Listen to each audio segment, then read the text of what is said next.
welcome to today's webinar about scaling market-based sanitation. My name is Jesse Shapiro. I'm the Environmental Health Team Lead and Senior WASH Advisor at USAID, based in the Bureau for Global Health in Washington. Today's webinar will be sharing on scaling market-based sanitation based on a USAID WASHPaLS Global Desk Review. This is a long report. It's also available for download if you look at your handouts section of your bar, as well as online through the globalwaters.org website.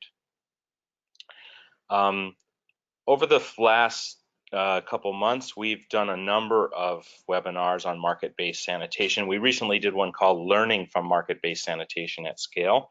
And so just want to let everyone know that this will be a different webinar than that one. That one focused on sharing an experience from one particular implementing partner, IDE, across a couple countries. And today's webinar will focus on a bit of a higher level summary of our large global desk review.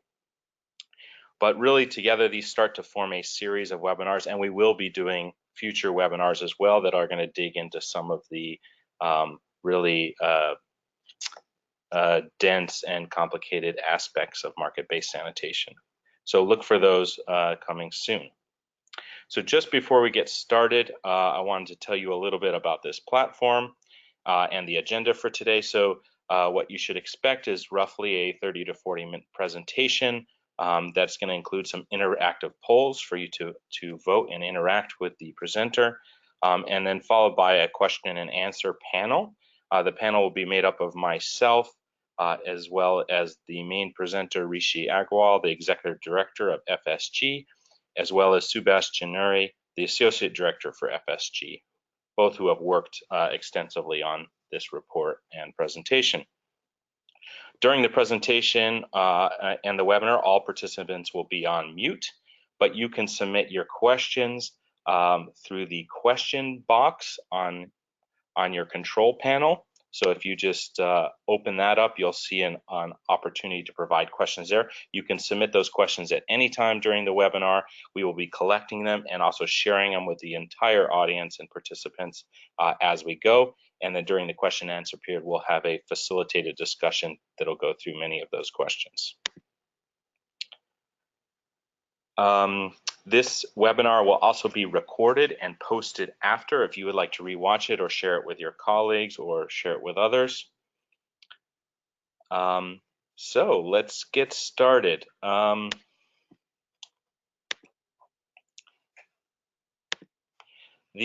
Just before we jump into the content, I wanted to share with you that this global desk review that we completed was conducted through a USAID project called WASHPaLS, WASH Partnership and Learning for Sustainability. This is a 5-year project from the Global Health Bureau that includes a number of partners. It's led by Tetra Tech, but includes Acquia, FSG, FHI 360, and Iris Group.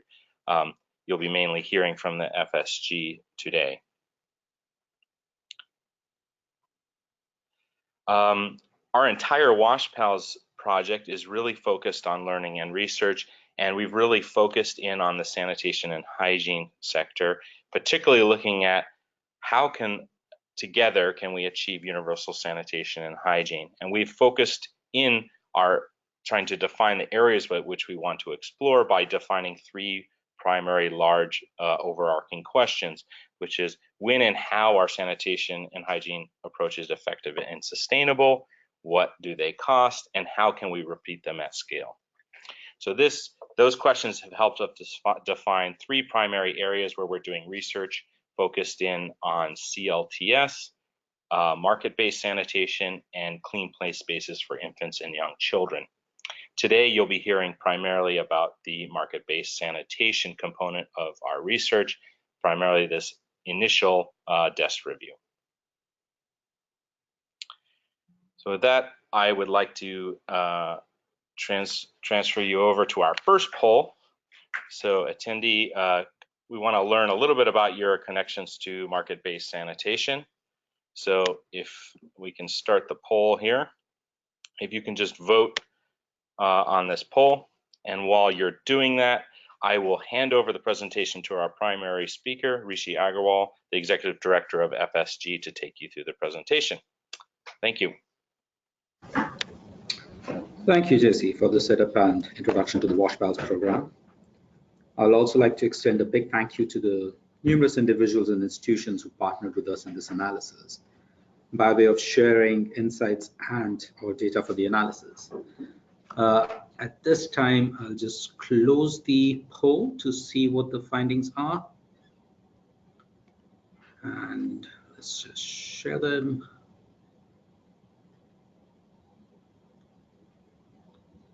So as you can see, we have a split, largely program implementers, some others, and a few donors.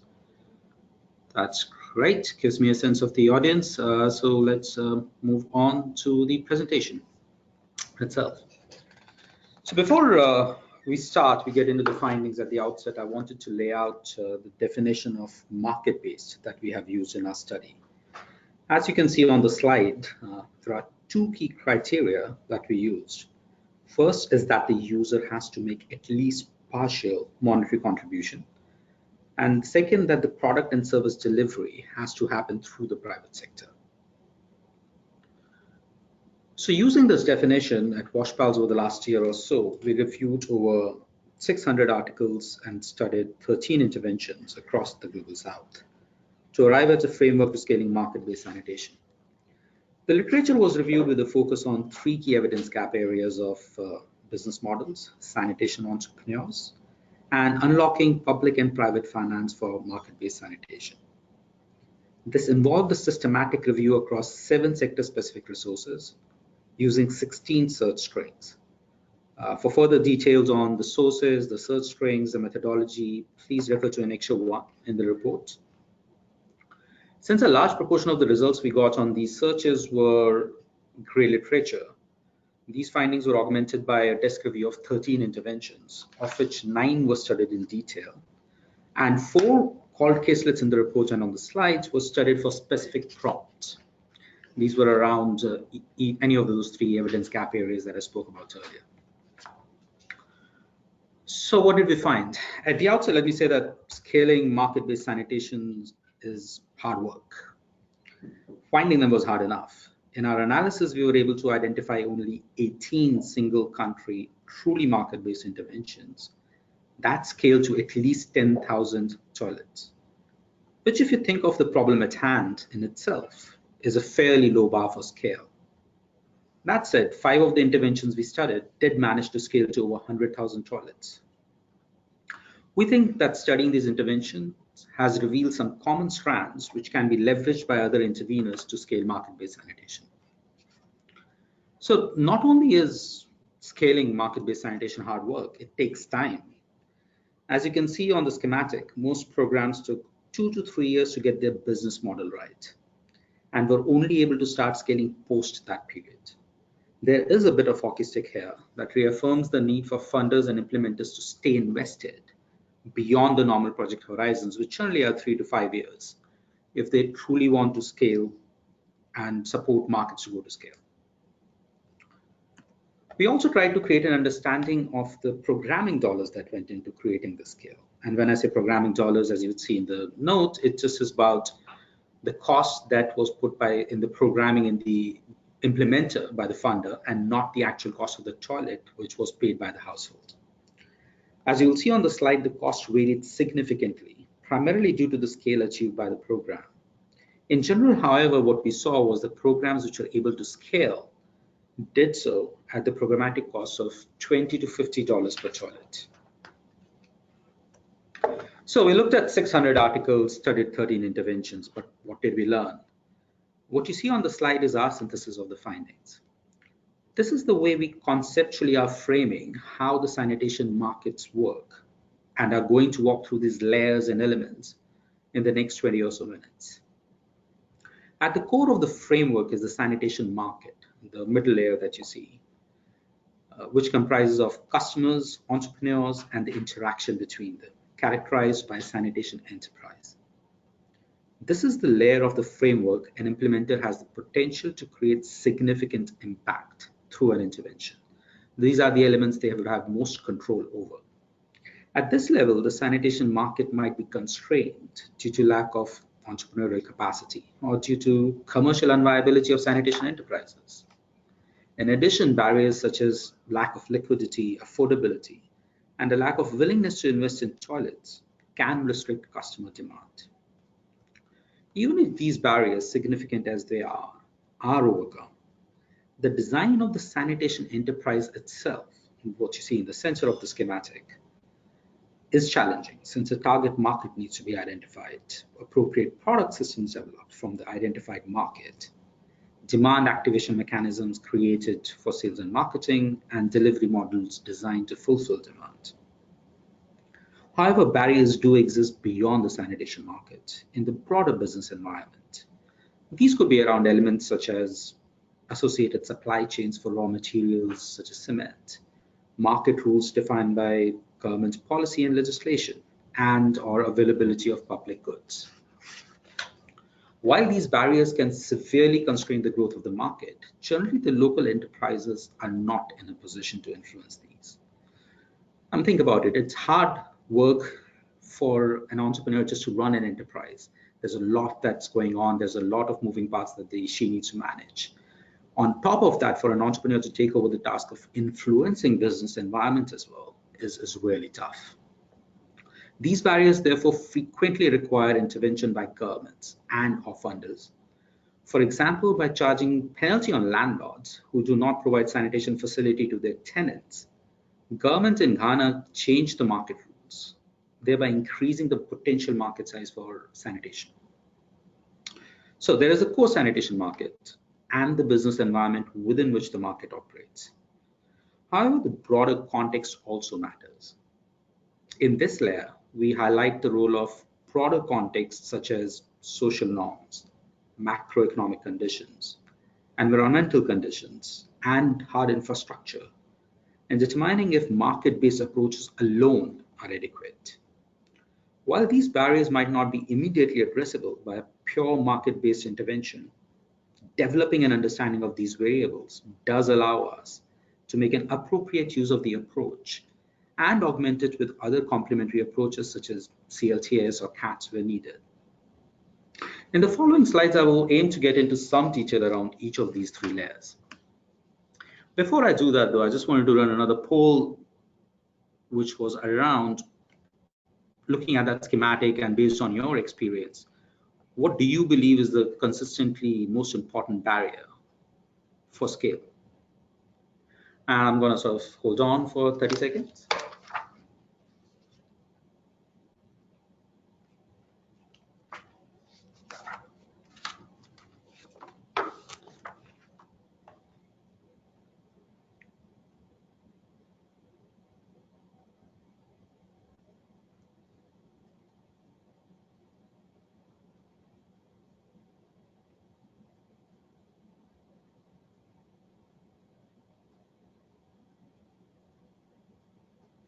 I'm just going to give 5 more seconds as most people have voted, but some haven't. So there we are, multiple answers, but customer affordability, or the customer has come out as the winner, going with entrepreneur, and then the sanitation enterprise design. And 1/4 of the audience at least thought the barriers actually lie outside the sanitation market layer. It's quite interesting. So let's look at the sanitation market layer, which is what most of you thought the key barriers lie in. So what did we think of the barriers in the key sanitation market layer? As we described earlier, this basically involves customers, entrepreneurs who are connected via the sanitation enterprise. While designing an enterprise, the entrepreneur implementer could be faced with 4 key barriers that she has to solve for. Namely, lack of critical mass of customers to serve profitably, lack of appropriate product systems, ineffective demand activation mechanisms, and an inefficient delivery model. I'll try and go into details of how these have been solved for and how some of the interventions have addressed these over the next few slides. So let's start with the barrier around critical mass of customers. This can be addressed by carefully selecting the part of the market that the enterprise can profitably serve. It is important to distinguish target market selection from the broader objective of the program and indeed the SDGs. The target market selection happens at the market or an enterprise level. Therefore, it is important to select, at least initially, those segments of customers which entrepreneurs can profitably serve. What we have seen is that a sweep or a phased approach is crucial, especially in the early days of an MBS intervention, since it creates a demonstration effect for both customers and entrepreneurs. More customers can see the product being used and hopefully lead to increased demand. Similarly, more entrepreneurs generally get attracted to the sector, looking at the success of the pioneer sanitation enterprises.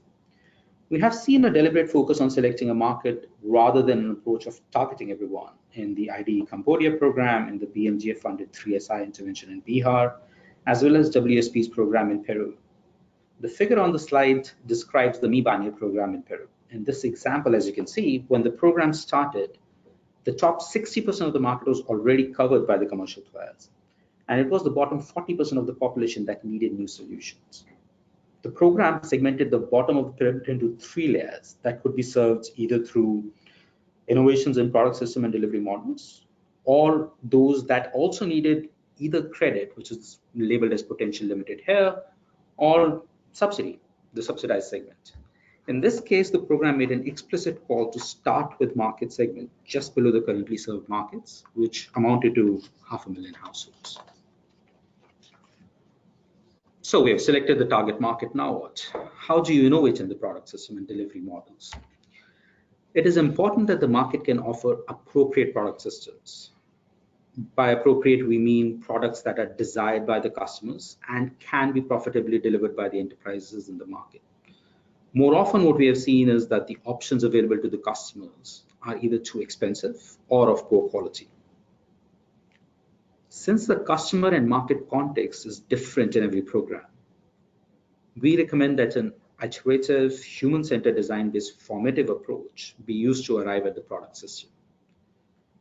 This was done not only in the IDE and the 3SI programs I mentioned earlier, but quite early on in Mozambique, where the domed sand flats were designed to do away with the need for rebar, which was both in limited supply and expensive, while at the same time addressing the durability concern that the local customer had. This brings us to the next part of the enterprise design, that is the delivery model. As you can see from the schematic, while we catalog the different potential delivery models, we do not make any recommendation as to which delivery model is the best. That depends a lot on the context and the capabilities of the entrepreneur.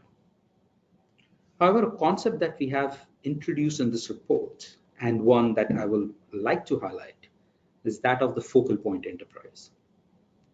We define a focal point sanitation enterprise as the customer-facing business that aggregates products, product components, services, information, or a combination of these, depending on which delivery model we are talking about. This, therefore, is the go-to enterprise in some ways for a customer looking for a sanitation solution. For instance, there is no focal point in a DIY, a do-it-yourself model. Whereas in a network model, while there is no predefined focal point, the customer approaches can play the role of one because they are operating as a loose network and affiliation. However, in the more aggregated models, such as one-stop shop or the turnkey solution providers, there is a defined focal point that interacts with the customers and covers either a part or whole of the buying process. I know this is a fairly busy slide. There's a lot to take on. So I just wanted to mention here that this is the figure number 11 in the report. So for further details on each of the models and examples highlighted on the slide, please refer to section 4.1.4 in the report.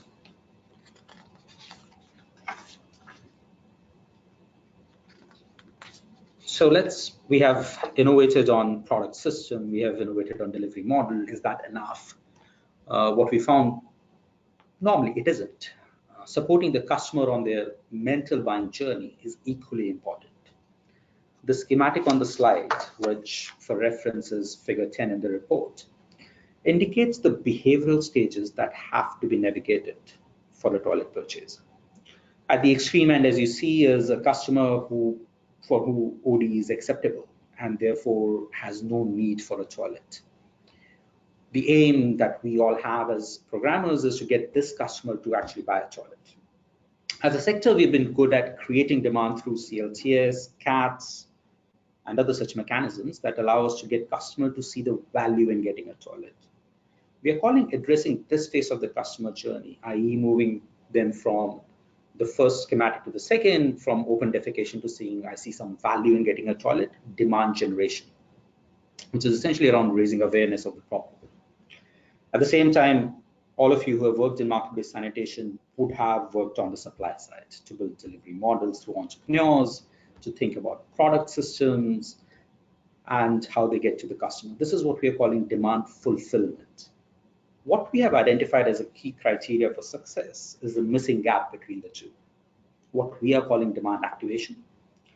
This is necessary to move the toilet purchase from a consideration where the customer sees some value in getting a toilet, but still may be lower in his needs of hierarchy, to an actual purchase decision. This has been successfully done by several interventions, such as Watershed in Cambodia, IDE in Cambodia, PSI in Bihar, usually through field sales agents who are paid commissions either directly by the entrepreneur or by the program.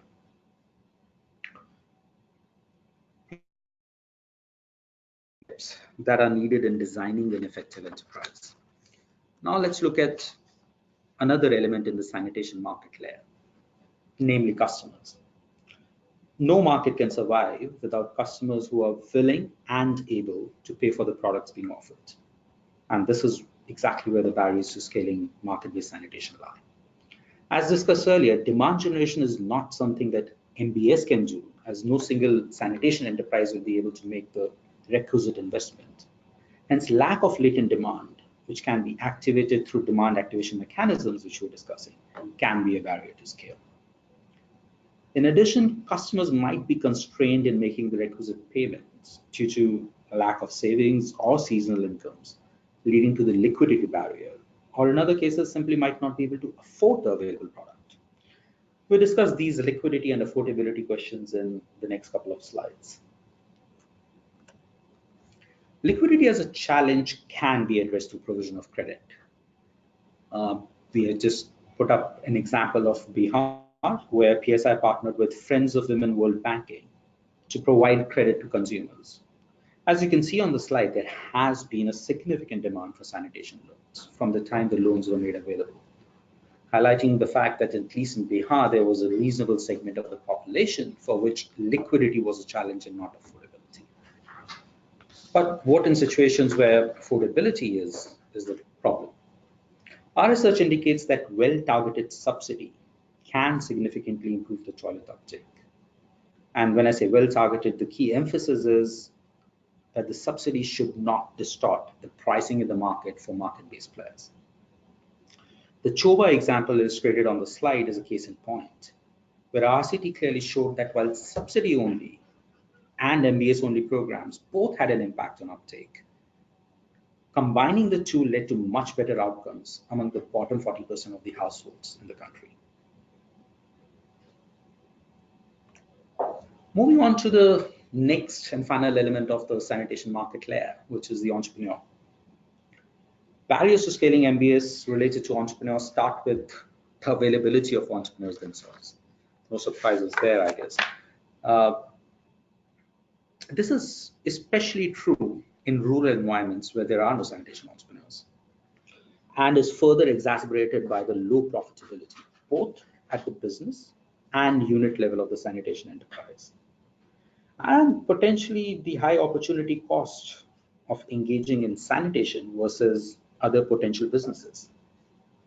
Where the entrepreneurs do exist, they might face significant barriers in accessing capital to expand meaningfully into the sanitation market. Let's look at the availability barrier. While there might be a lack of sanitation entrepreneurs in the markets that interveners go to, Our research indicates the capabilities and attributes required to run an enterprise are not unique to the sanitation sector. Therefore, the opportunity exists to leverage existing entrepreneurs in the adjacent markets. On the slide, you see this is indicated by the various arcs in the diagram, going from darker to light depending on how far away they are from the customer. For example, in Cambodia, ID and Watershed, they recruited entrepreneurs from a pool of existing precast concrete products manufacturers to create sanitation enterprises. One thing to note, however, here is while engaging entrepreneurs from other areas is useful, there is a challenge they might face, which is around lack of customer trust for their new offering, especially if they are, let's say, in the furthest arc that is on the slide or completely unrelated businesses. Even if the entrepreneur can convince entrepreneurs to get into sanitation market, access to capital is a barrier to scale. World Bank analysis shows that in most markets with low penetration of supply chains, capital was highlighted as a constraint by the entrepreneurs. This, if you see on the left-hand side of the schematic, is highlighted by the number of enterprises which pointed out to inadequate access to finance as a major or moderate barrier versus those that did not. Also in Cambodia, IDE saw that the enterprises that took loan tended to perform better in the sanitation market than those that did not. This you would see on the right-hand schematic around the quintiles and the population sets of entrepreneurs who took a loan versus who did not. In areas where entrepreneurs exist and might have access to capital, the viability of the sanitation enterprise still remains a challenge. Among the many factors that can impact the viability of sanitation enterprises, low turnover and unit profitability, in margin or just absolute dollar terms, are often the major challenges that face rural sanitation enterprises. The three ways we have seen entrepreneurs improve the viability of their sanitation enterprises are what we have highlighted on the slide. The first one being expanding geographic coverage, getting into adjacent villages or blocks, which is possible only where the transport infrastructure is good. The other thing to do is cross-sell products to extract economies of scope, start selling rings for other purposes, cement pillars, tiles, to increase the share of wallet that's coming through from that customer. Or lastly, by lowering price to increase sale. And this is a bit of counterintuitive for most entrepreneurs and could be a difficult lever to pull. However, Watershed in Cambodia managed to convince their partners to do just that, lower prices to improve sales. And the partners did see an increase, a reasonable increase in their absolute dollar profits. So we talked about customers, entrepreneurs, and the sanitation enterprises that form the sanitation market layer. Now let's move to the next layer, which is the business environment. The sanitation market, as with any other market, operates within the business environment, which could either hinder or support the growth. The factors that can hinder its growth fall on four vectors. These are lack of public goods, such as market intelligence, poorly penetrated supply chains of key raw materials such as cement, sand, lack of financial services infrastructure for provision of credit. We talked about credit can be a key lever to improve, address the liquidity barrier, but where, let's say, a microfinance institution does not exist and the traditional banks might not be interested, what do we do? And inhibitory market rules. If, for example, the tariffs on plastic are very high, then what happens in those markets? So let's discuss these four in some detail. Associated supply chain, I guess, is the easiest to grasp. The delivery of a toilet requires that the various raw materials are available locally or can be easily made available locally. If the supply chain for these raw materials are not well penetrated, then it can impact the growth of sanitation markets, because you're now asking the entrepreneur to not only source from further away, but incur those costs in sourcing that. And as I said earlier, while providing credit is something that intervener can work on, actual provision in a substantial way requires that the financial service providers, such as microfinancial institutions, mobile money players, or other traditional players like banks, are present in the target markets. Funders can encourage these financial services players to get into this space through provision of either grants or credit default guarantees. Market rules are an interesting one. These are the regulatory tools, and we classify them in three, which is rules, regulations, and policy, that various levels of government, right from the federal to a district or a county, sub-county level of government, can set, which can either support or hinder market.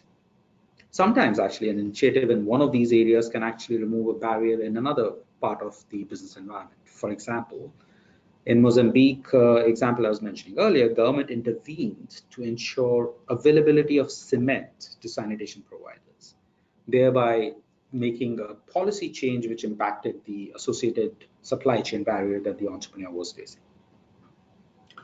Lastly, there is a challenge of public goods. Now, we define public goods as resources that can benefit the whole market, but might be too difficult for one single entrepreneur to invest in. These include elements such as market intelligence, specifically in case of rural sanitation, appropriate technology. These could be around monitoring mechanisms, around best practices sharing. So those are elements which are useful for the entrepreneur community at large, but a single entrepreneur would find it very difficult to invest in them. However, funders are well placed to provide support on creation and dissemination of such public goods. However, the effectiveness of MBS is dependent on the broader context within which the markets are operating. The broader context should drive the choice of intervention strategy. Going with MBS alone or as part of a portfolio of approaches depends on four specific criteria. These are existing social norms around open defecation, hard infrastructure such as roads, macroeconomic factors such as interest rates, and the environmental conditions such as topography or soil conditions. As you can see, the effectiveness of MBS as an approach improves as we move to densely populated places with good infrastructure where OD is frowned upon. No surprises there. However, if you go to the left-hand side of the spectrum that we have on the slides where OD is acceptable, there's low density, highly dispersed population with weak infrastructure, MBS alone will not be the right approach to go in with. There might be a need there to complement MBS with other approaches to ensure that we are meeting our targets. In summary, as you can see in the schematic now, which is just basically a summation of all the barriers we have talked about across various layers and elements, that an intervention has to address and overcome in order to truly take the sanitation market to scale. And therefore, it's hard work. Our hope is that this schematic can be used as a diagnostic tool to evaluate a local ecosystem by both funders and implementers as part of the intervention designed to identify barriers that need to be addressed by the intervention.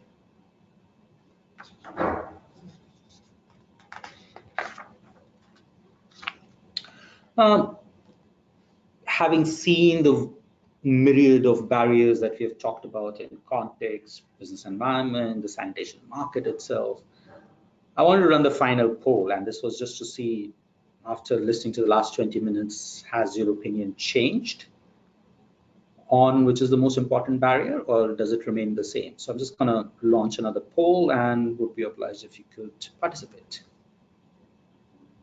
I'll again let it run for around 30 odd seconds.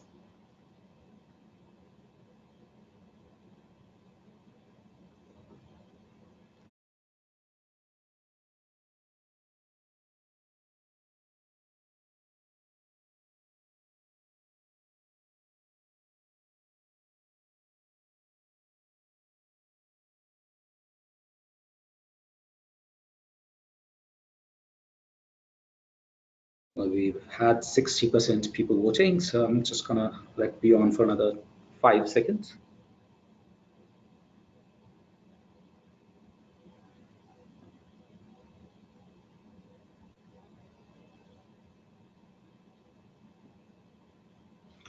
Okay, so sharing results now. Well, there doesn't seem to have been much of a change in the opinion, so that's interesting to see.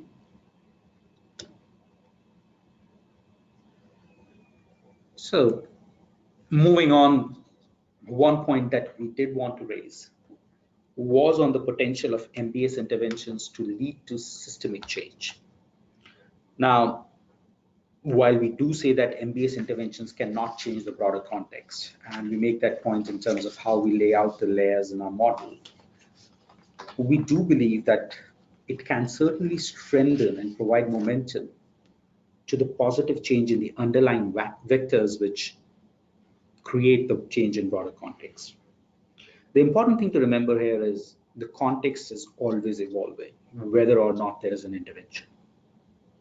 The intervention itself is an opportunity to steer the change in a positive direction.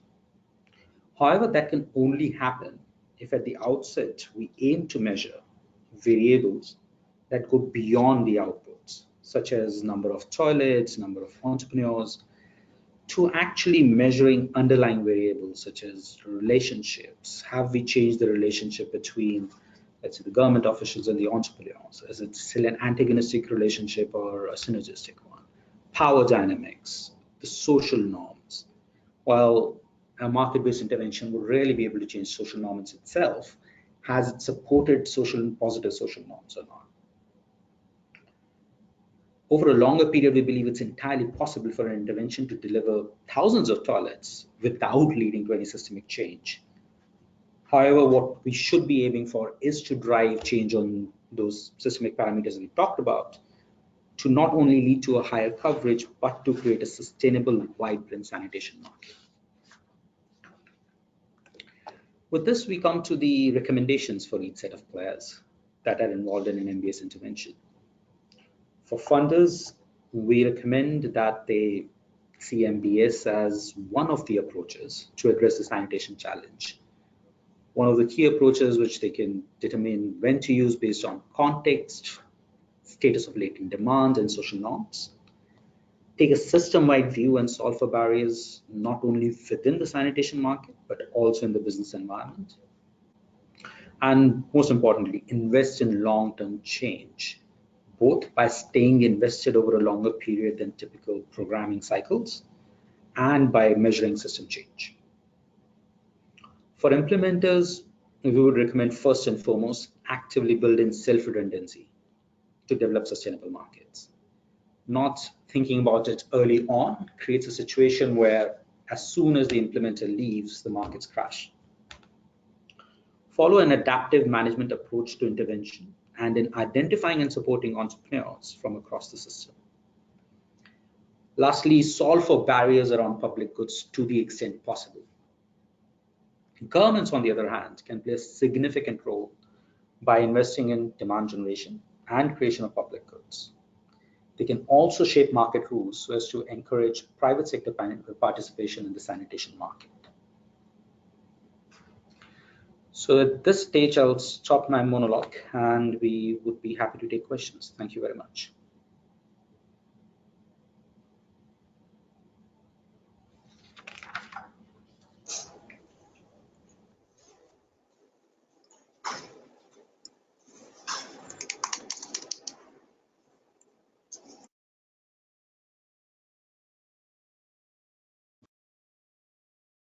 Okay, thank you very much, Rishi.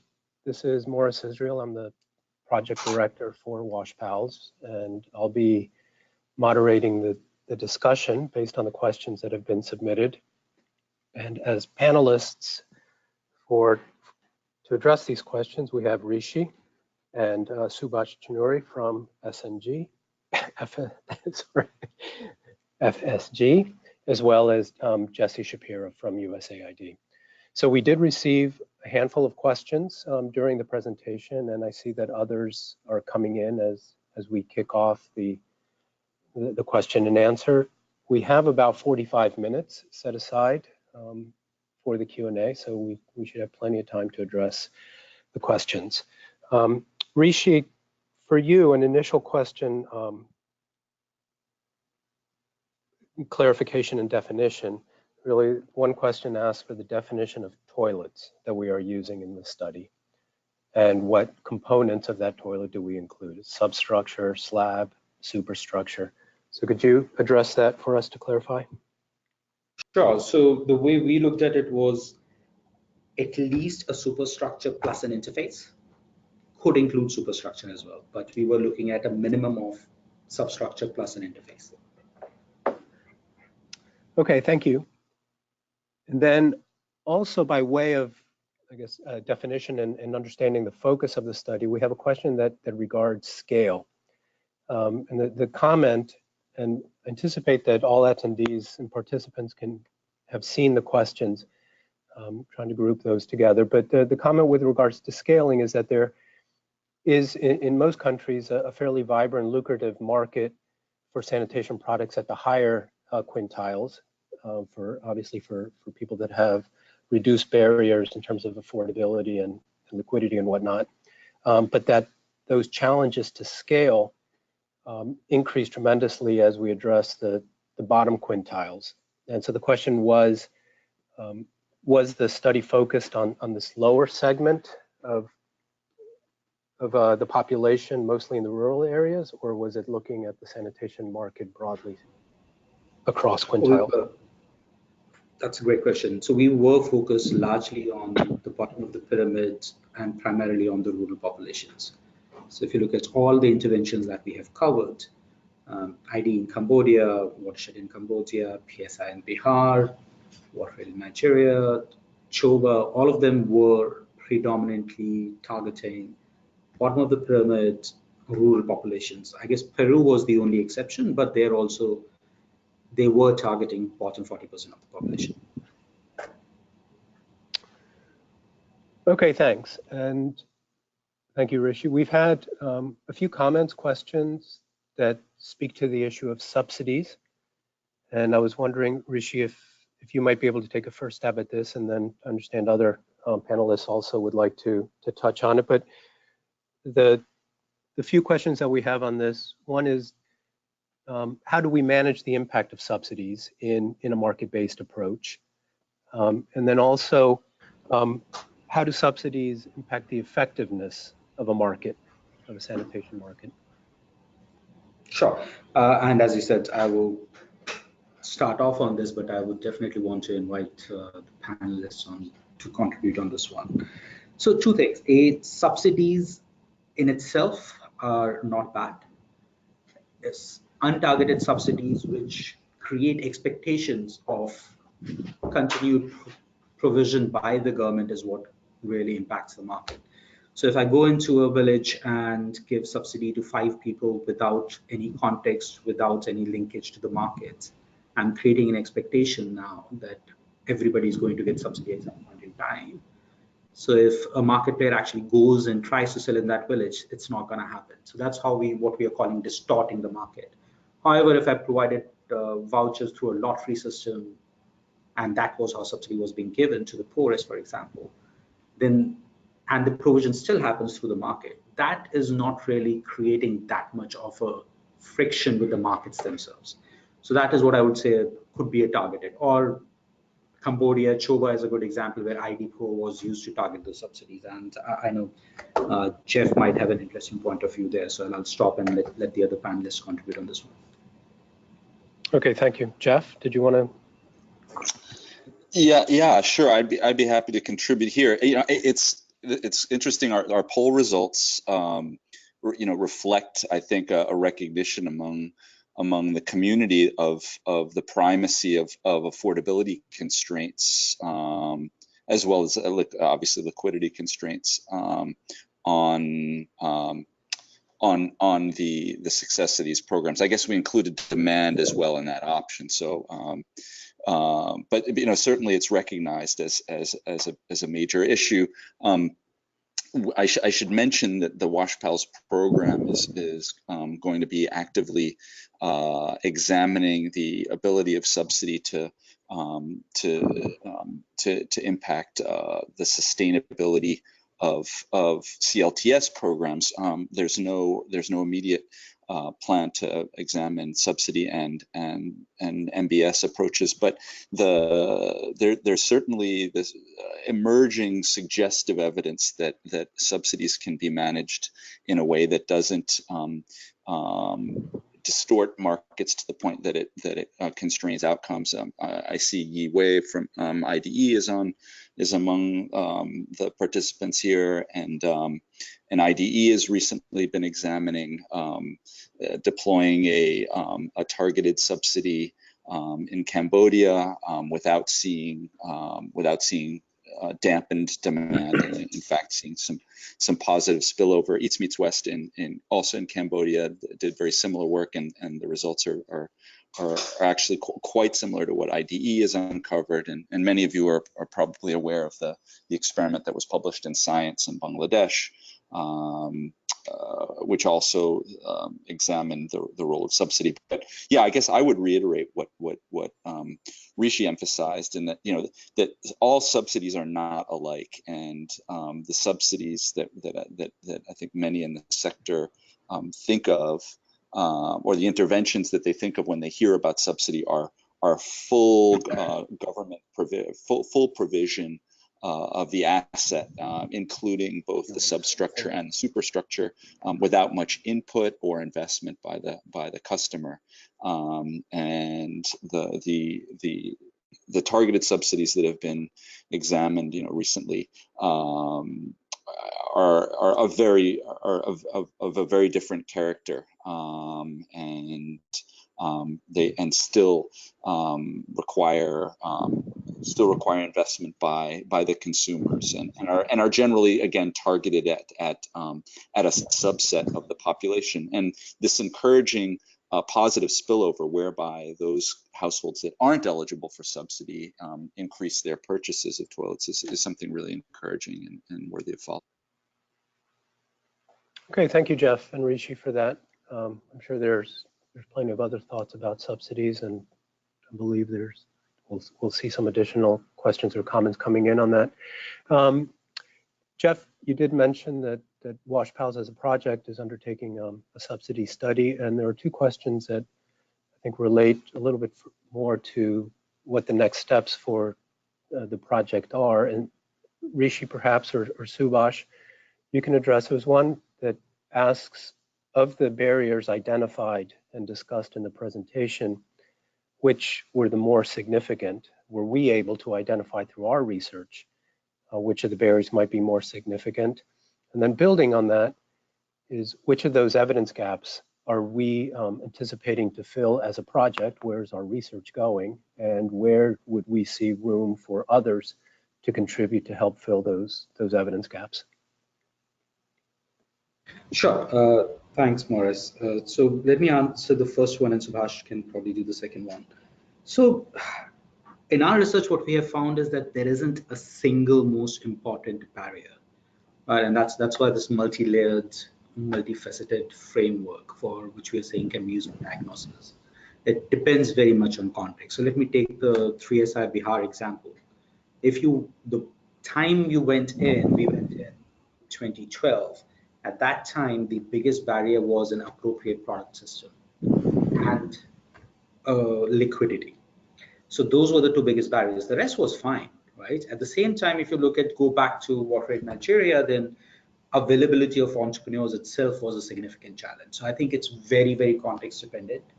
And not just as it's context dependent, it's also temporal in nature. So as you solve for one barrier, the other barriers would become your bottleneck. So it's a constant vigilance exercise to sort of say, which are the barriers I'm solving for, what are the barriers are popping up, and using this framework as a radar map of saying where these problems might pop up and what do I need to solve for, is what we are hoping is what the programs would do. I don't think there is one common problem that exists everywhere. Apart from saying affordability for the poorest of the poor is a barrier for sure. Subhash, you want to address what we heard? Yeah, thanks, Rishi. And in terms of what areas we're currently investigating as WASHPaLS, we prioritize studying the question about how do you make sanitation enterprises viable. Our research showed that there were some interesting practices that were coming up in terms of what entrepreneurs were doing, some indicators as to what kind of profiles might be more suitable to run sanitation enterprises. However, we didn't actually get enough evidence in this space. And what we're currently doing is looking at entrepreneurs in 3 different countries to precisely identify these the factors that influence or rather impact the viability of enterprises. And moving on to the second evidence gap is around market rules. While our research showed that market rules can play a major role in supporting sanitation markets, there was very little evidence in terms of what kind of rules were implemented, what benefits did they result in, or for that matter, what are the costs that are entailed in that. And with that lens in mind, we are looking at 3 types of market rules. One is to support, what kind of support do entrepreneurs require? The second is how do penalties impact the uptake of sanitation products in the market? And the third is what specific role do fiscal mechanisms like tariffs and taxes on the raw materials create impact on the viability of the sanitation enterprise? Thank you. And perhaps, Subhash, building on that, there is a question about what we found regarding the sustainability of the private sector entrepreneurs after the NGO or after the funder has departed the market, and perhaps that links a little bit to the discussion you just had about understanding the viability of the entrepreneurs. But would you have some observations on the longer term sustainability? Morris, Rishi here. Yes. So 2 things. That is one of the key questions we are trying to address in the next phase. But at the same time, looking at some of the examples, what we have seen, and it comes back to our recommendation of actively build in self-redundancy for the implementers, is where implementers become a player themselves rather than a facilitator. In those situations, they have to stay on for the markets to be vibrant. In other places where they have tried to extract themselves out, the markets have stopped working. And that's what we have seen in terms of where they, for example, ended up paying the field sales agents fees while not being in the market for the longer horizon. Those are places where the cracks are emerging now. So I think it's about how you design. That decides whether these will sustain beyond the program tenure or not.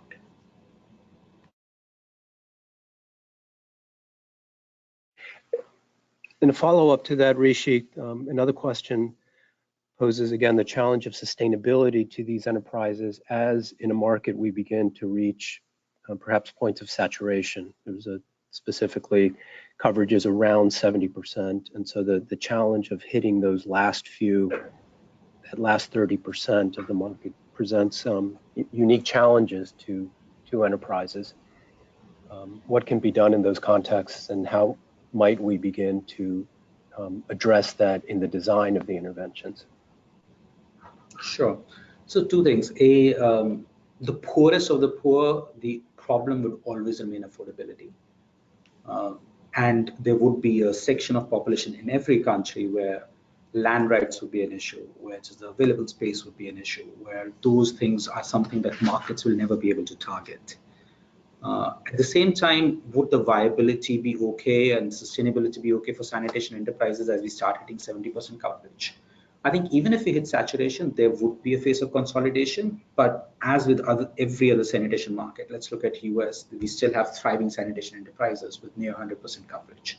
So I think that would always be an option, because families would divide, there would be a new toilet required, there would be a replacement demand.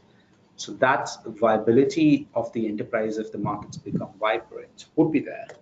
How do we look at coverage of the last 20%? I think that's where we need to figure out the affordability part of the equation. Okay, thank you.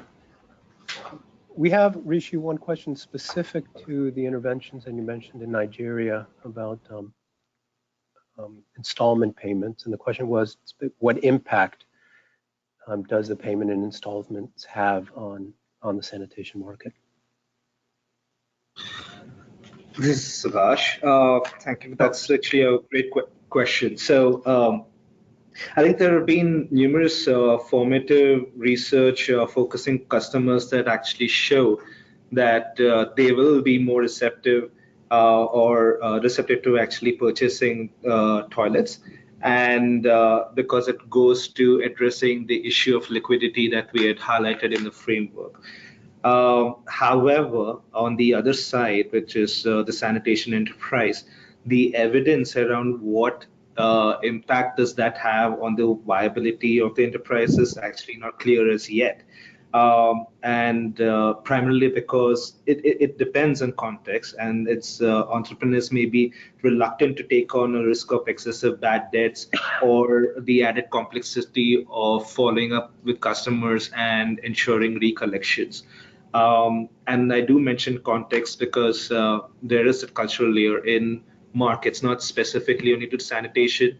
If the norm is that customers can borrow, businesses do extend credit to customers, then there might be more scope for using this mechanism to improve sales. So as I said, it boils down to context. Thank you. Okay, thank you.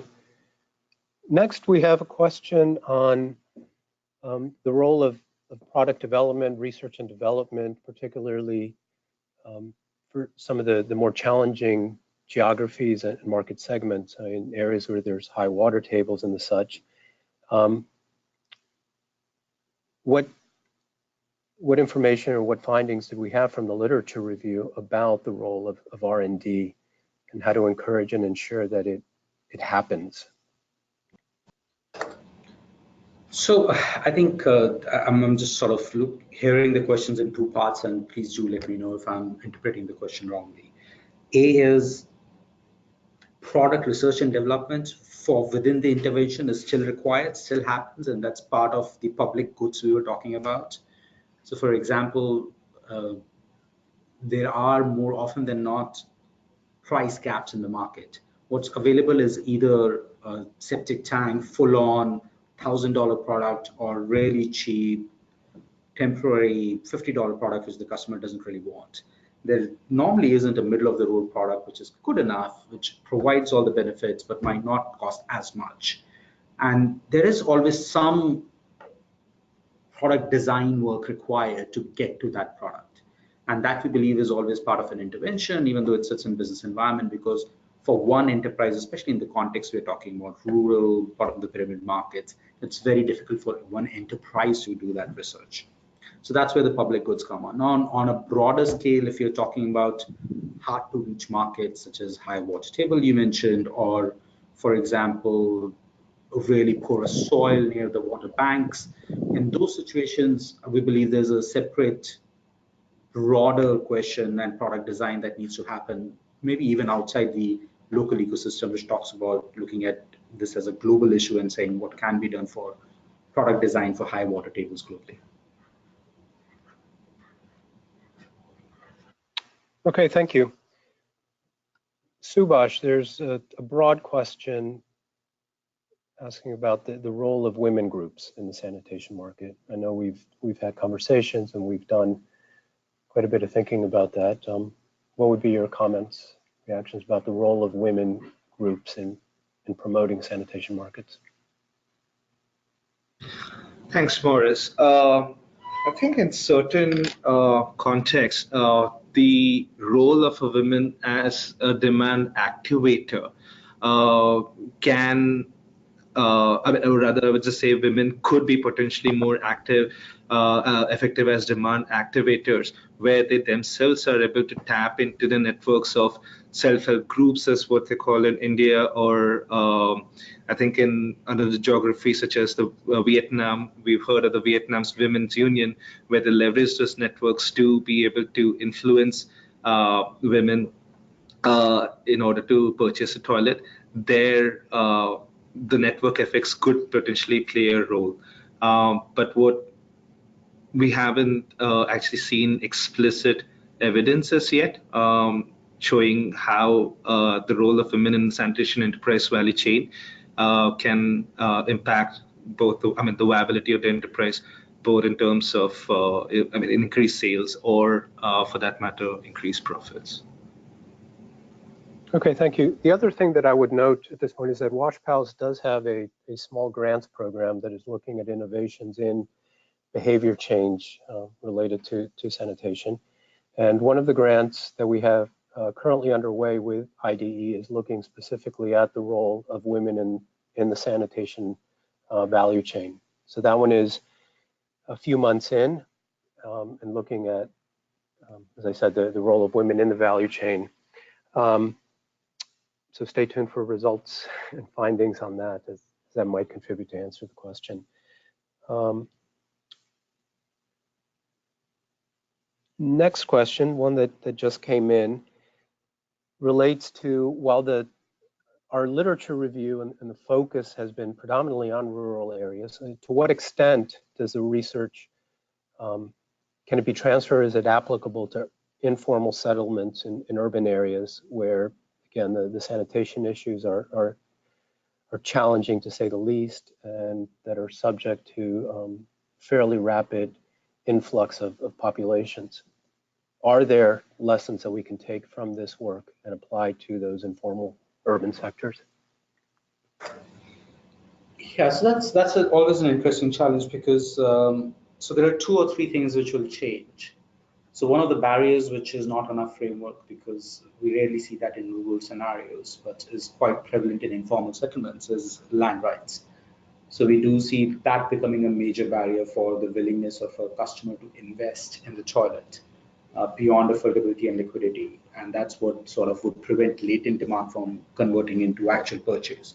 There's just a lack of land rights, because of which they won't invest in home improvement, they won't invest in building a toilet. The other is space, which you would see in terms of spatial constraints, which again, you won't see in rural environments, but you will see here. I think the other components will remain the same. So it's essentially the customer barriers would change slightly because of the context we are talking about, which would bring in A, space, and B, land rights, which we don't see. I think the rest of them, the elements would remain the same and can be transferred over. Okay, thank you. Thank you, Rishi. One additional question that we have regards implementation of the programs and the interventions themselves, and specifically asking to what extent do endogenous factors such as organizational structure or differences in management approach affect or impact the results of interventions as compared to some of the items in the framework, the business environment, or the overall context. So to what extent do management and organizational structural questions drive the intervention? So, yeah, so to be honest, we did not review the organizational structures of interventions. I would like to affirm this was a desk review. So we stayed with what was available publicly without us going and interviewing people in this phase. We did look at how different strategies impact, and same organization, for example, have taken different strategies depending on different geographies. And that's where again, the actively built-in self-redundancy part comes in. But we haven't really looked at endogenous factor. I think Jesse, as a funder, might have some thoughts.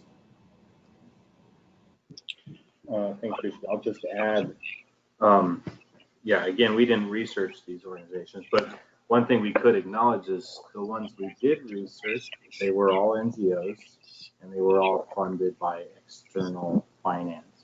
And so I think that's just something that our sector can recognize globally, and there may be other approaches, methods, actors that we may want to get involved for this to be successful at scale.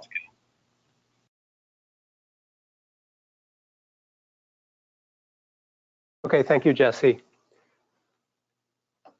I don't see that we have any additional questions from attendees. I'm not sure if others that are moderating this draw my attention to anything that I might have missed, but I think Morris, there was a question about R&D, I believe, product R&D. I think we discussed that. Was that covered? Okay. Yeah. I think Rishi addressed that. So from the participants, please remind me, submit additional questions if we did overlook a question that came in. So we just got something on, hold on one moment.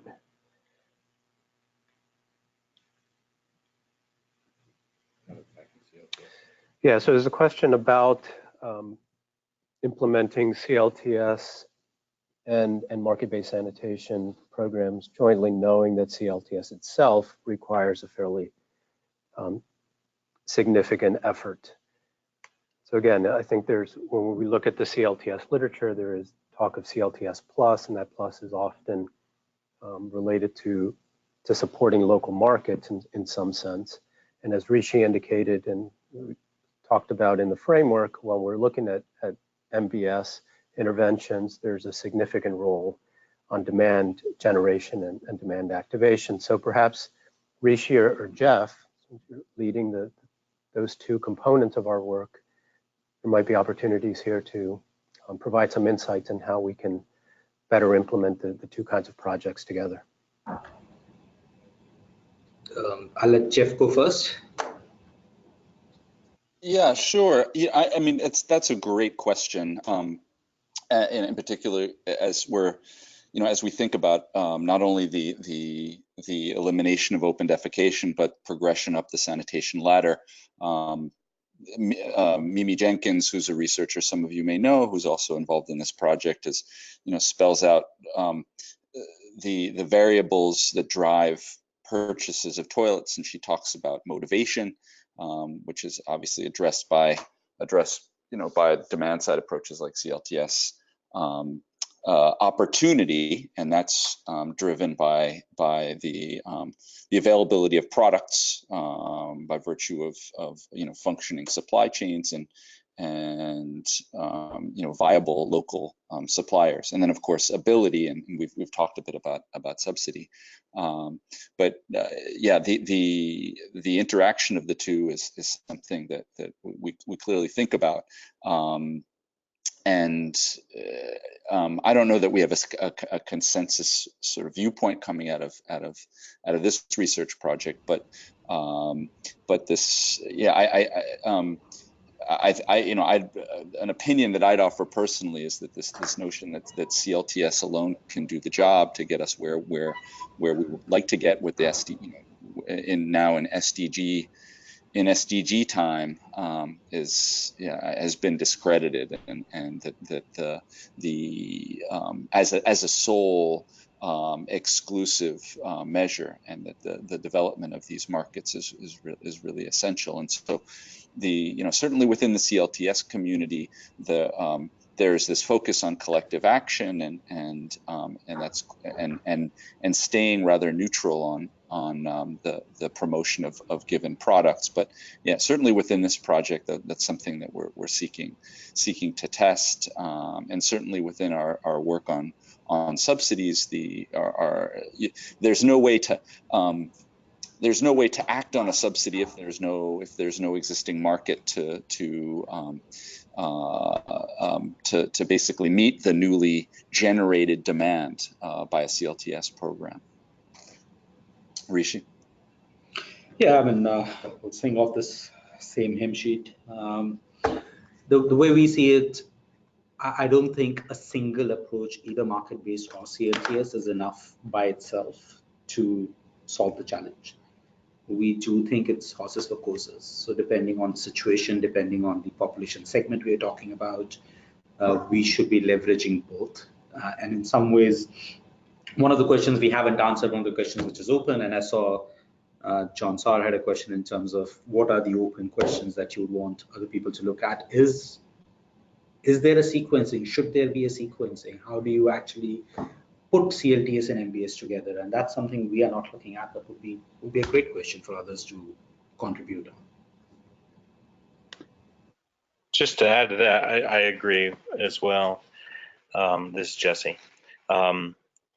I think when looking at how do we drive sustainable sanitation at scale, I think the sector is coming to a consensus that in a lot of situations CLTS works, in a lot of situations MBS works, in a lot of situations both are required.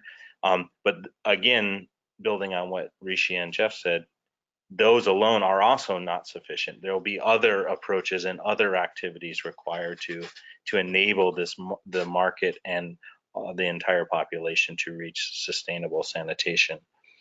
And really the question is just about sequencing. And I think there's been a lot of vibrant discussion in the sector over the last number of years about this question. Some in the CLTS community say no, CLTS first, and some say MBS first.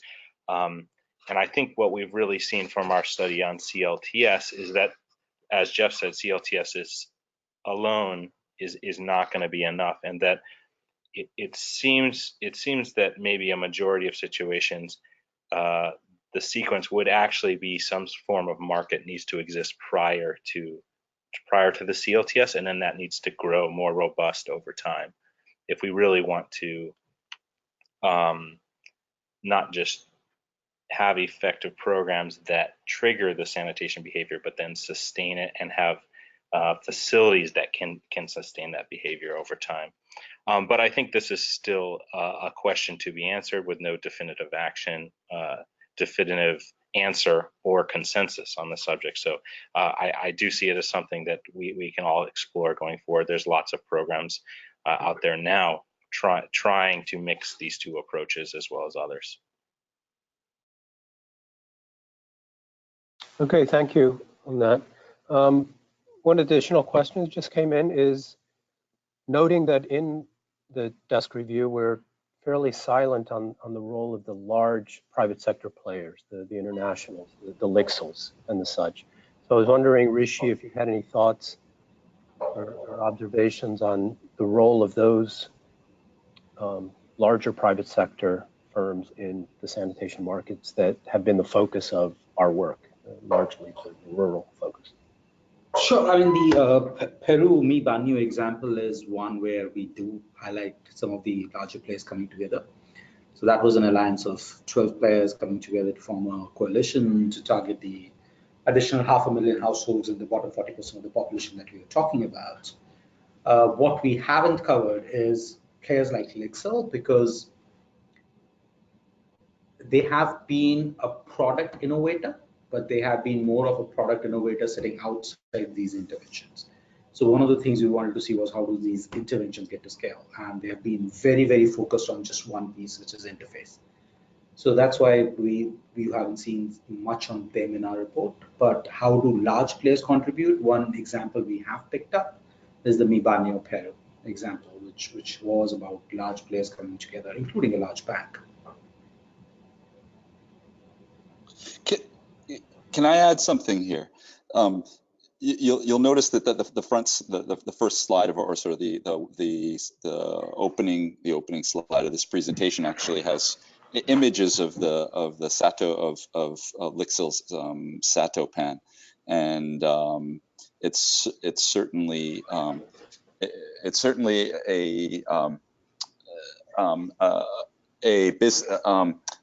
test sort of business division within LICSL, and which is currently a CSR activity, but which Rishi, correct me if I'm wrong, is it a 5-year? They basically have 5 years to turn it into a profitable division within the company, and they've you know they're quite aggressive at this point. Yeah, they need to be self-sustaining, if not profitable. That's the mandate. within I believe it was a 5-year horizon, if I'm not mistaken. And yeah, we were at a meeting recently in which we saw a presentation from Lixil, and they've reported pretty impressive sales in Tanzania over a fairly short time period. But again, yeah, as Rishi points out, that the focus is very specifically on the interface here. Okay, thank you. Yeah, another question came in again on how we measure, how we rate the success of market-based sanitation interventions, and whether there's been impact made at a significant impact at a global scale. And this goes back a bit, Rishi, to the early slides on how we define scale and how we would look to grow the interventions. And so any thoughts on, opinions on how we would rate the success of market-based sanitation? So I would say green shoots, good early signs. Part of the issue is also it's very hard to measure what the real market change has been, because most programs tend to measure their own success rather than what might have been enabled in the market because of the programs, but not directly due to them. So there is a measurement question there as well. But to me, it's early success. It's not something which has become a major force so far, but has the potential of becoming one. Okay, thank you. I'll ask our attendees if there's any additional questions or comments that they would like at this point. We still have some time, but for now it seems that we've addressed,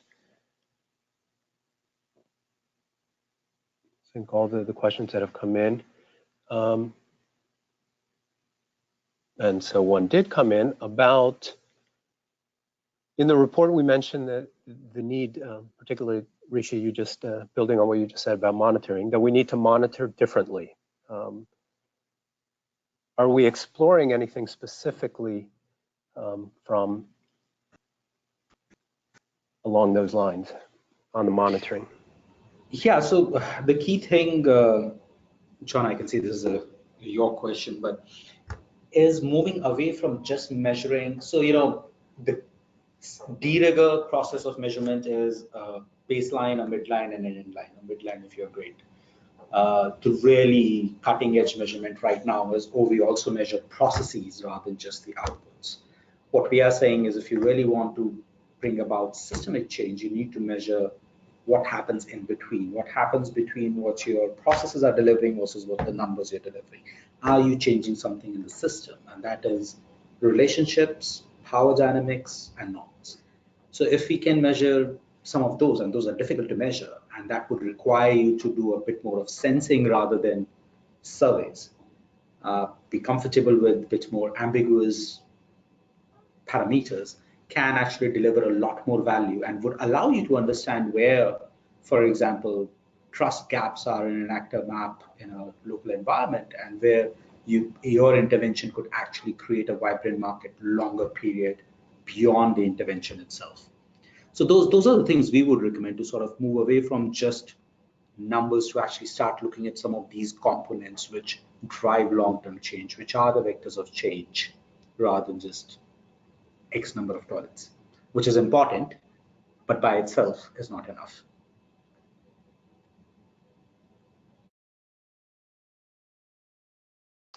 Okay, thank you, Rishi. Okay, I see we have no additional questions at this point. So let me take a moment here to thank our panelists, Rishi, Subhash, Jeff, and Jesse, and the presentations and the thoughtful responses to the questions. Thanks also to our attendees for those questions.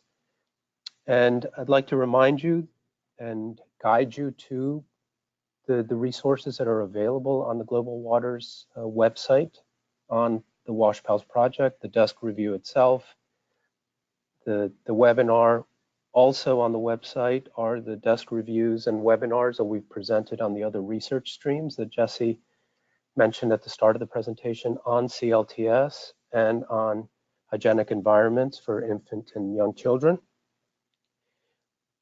Also, as Jesse indicated, this is one of a series of webinars on market-based sanitation. We'll be working on developing and scheduling the second based on our literature review, which will go a little bit deeper into some of the subjects that Rishi touched on today. And we're looking to do that in the next probably 2 months or so. So again, thank you to everyone for your participation. And we look forward to interacting with you through our research activities and through future webinars, conferences, and events. Thank you, everyone. Thank you.